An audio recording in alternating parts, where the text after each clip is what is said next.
Hi, I'm Howard Chui, and this is my iPhone 3GS review. Now you've probably noticed that the 3GS looks just like the 3G, and indeed, the exteriors are virtually identical. However, on the 3GS there are a few changes. You get a much faster processor, double the RAM, a dedicated 3D chip, higher HSDPA speeds, a 3.2 megapixel autofocus camera that can record video, voice commands, a compass, and built-in support for Nike Plus. Let's check it out. Volume buttons. This switch here controls silent mode, 3.5mm headphone jack, SIM card slot. You need to use a paper clip to take the SIM card out. Power button. Here's the iPod accessory connector, and one of these is a speaker and the other is a microphone. Now, like I mentioned before, the 3GS has a faster processor than the 3G. So what I have here is a version of Howard Forums that's hosted locally. The ads have been removed, so all the information is being pulled off one server. So let's see which iPhone can render the page fastest. So ready, set, go. So as you can see, the 3GS has already started loading, whereas the 3G is still there. It's done. Here the 3G is grinding away at it. And I've never found the 3G to be particularly slow, so the 3GS is pretty fast. Now, one thing I like about the 3GS is that Apple hasn't changed the shape at all. So here I have a 3G. You'll notice this case fits it nicely, and it also fits the 3GS. So if you have a case for your 3G and you're upgrading, well, it'll work with the 3GS.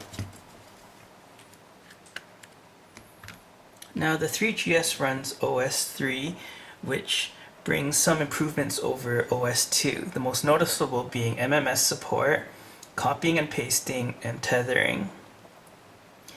I should point out that these features are now available for the 3G as well, so if you just want those features, you can hold off upgrading. Now the 3GS camera now has support for autofocus, so you can focus just by tapping on the screen. Check it out. So if you want to focus there or here, and then press here to take a picture. There's also support for video recording now. So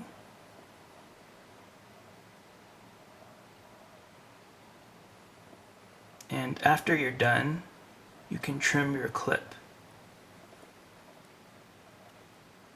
just by playing with these. See how fast that was?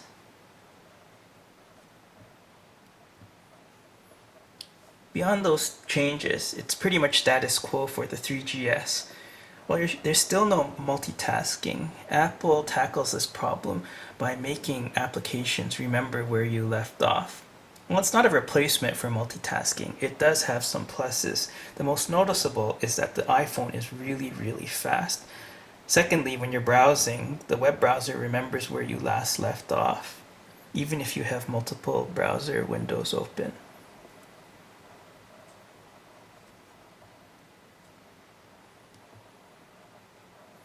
So see, look how quickly it changes between applications.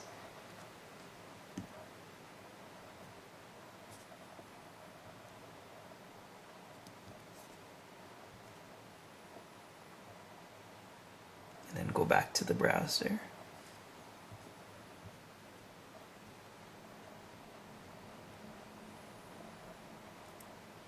The on-screen keyboard works pretty well, although it doesn't always work in landscape mode because not all of the applications support landscape mode.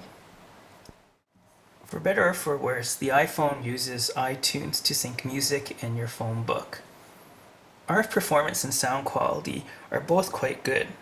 Battery life, on the other hand, is pretty bad, although that's quite normal for most non-BlackBerry HSDPA smartphones. In the end, while the iPhone 3GS is not a huge improvement over the 3G, it's still a noticeable one. Buy one if you want the extra speed, the more usable camera with video recording, or if you need voice commands. I'm Howard Choi, and that's my iPhone 3GS review.